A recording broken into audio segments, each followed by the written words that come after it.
Hello kids, I'm your motherland, India. Some people also call me Bharat.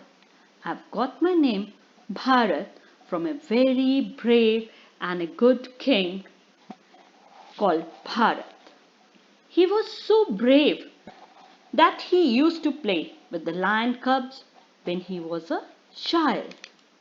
I'm a land of great rulers who were very graceful and powerful heads of their time, like Chandragupta Maurya, Ashoka the Great, Samudragupta, and others.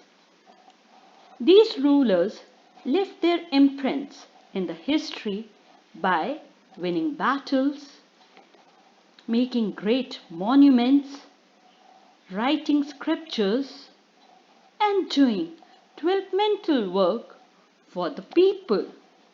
Let us know more about some of the great rulers of Indian history. These great people shaped the path on which we walk now. Chandragupta Maurya was the founder of the Mauryan Empire. He was one of the remarkable characters in the ancient Indian history. He was a man of a great caliber.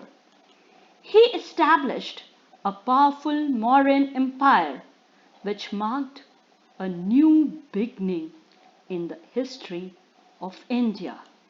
In 321 BC, he occupied the throne of Patliputra by defeating the last Nanda ruler and established the Mauryan Empire.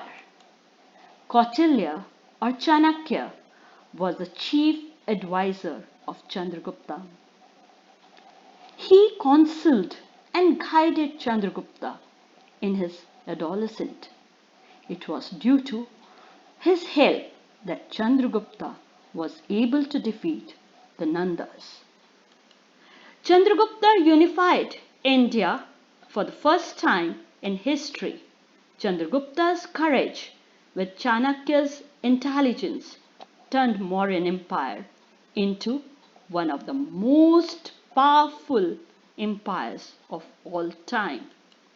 He was not only brought prosperity to the people of his kingdom but also saved it from foreign invasion. He also fought a 12-year famine and tried to save his people. He spent his last days in serving a Jain saint. This is the picture of footprint of Chandragupta Maurya on Chandragiri Hills.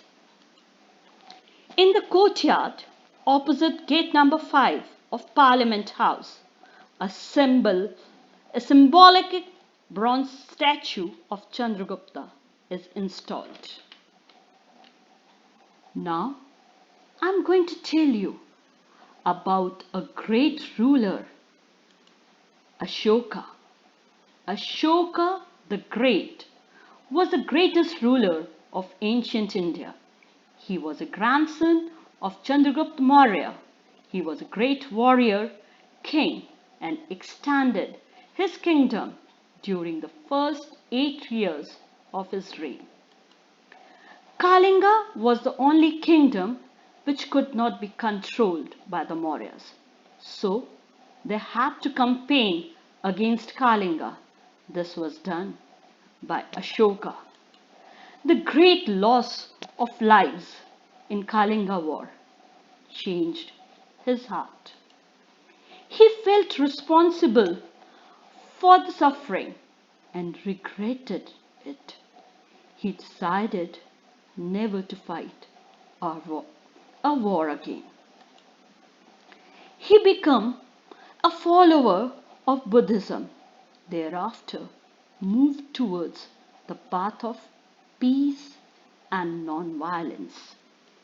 He spread Gautam Buddha's message of peace and brotherhood far and wide. He established schools, hospitals, for the poor and built Buddhist temples across India. He began to issue edicts, engraved them on rocks and pillars in all parts of his empire. These edicts contained his idea on how people should behave and how a good and well organized government should govern. Ashoka wanted the common people of his empire to read these edicts. Our national emblem is an adaptation of the lion capital of Ashoka at Sarnath. Ashoka made peace with the neighboring countries and lived in harmony with the rest of the world. His reign was a period of justice and happiness for all. Now, kids, I'm going to tell you about the one of the greatest ruler of Gupta dynasty, Samudragupta. Samudragupta was one of the most powerful and competent rulers of ancient India. He was a great conqueror. He won over the regions of Afghanistan in the north and extended his kingdom far to the south. He had a huge and skilled army and naval forces which helped him in winning every battle he fought. Samudragupta is also known as Napoleon of India because of his great warrior skill and of his great military conquest. The Gupta kings were famous for their gold coins. These coins were known as dinars and are example of artistic excellence. Samudragupta is also known for being a poet and musician. His almost 40 years of rule was a golden period of Indian art and architecture. Samudragupta was an extraordinary king who consolidated a powerful kingdom that lasted for more than 2 centuries after him. Kids, crowns are not made of stones. They are made of discipline, determination, hard work, and courage. If you want to be a leader, you need to have these qualities in you.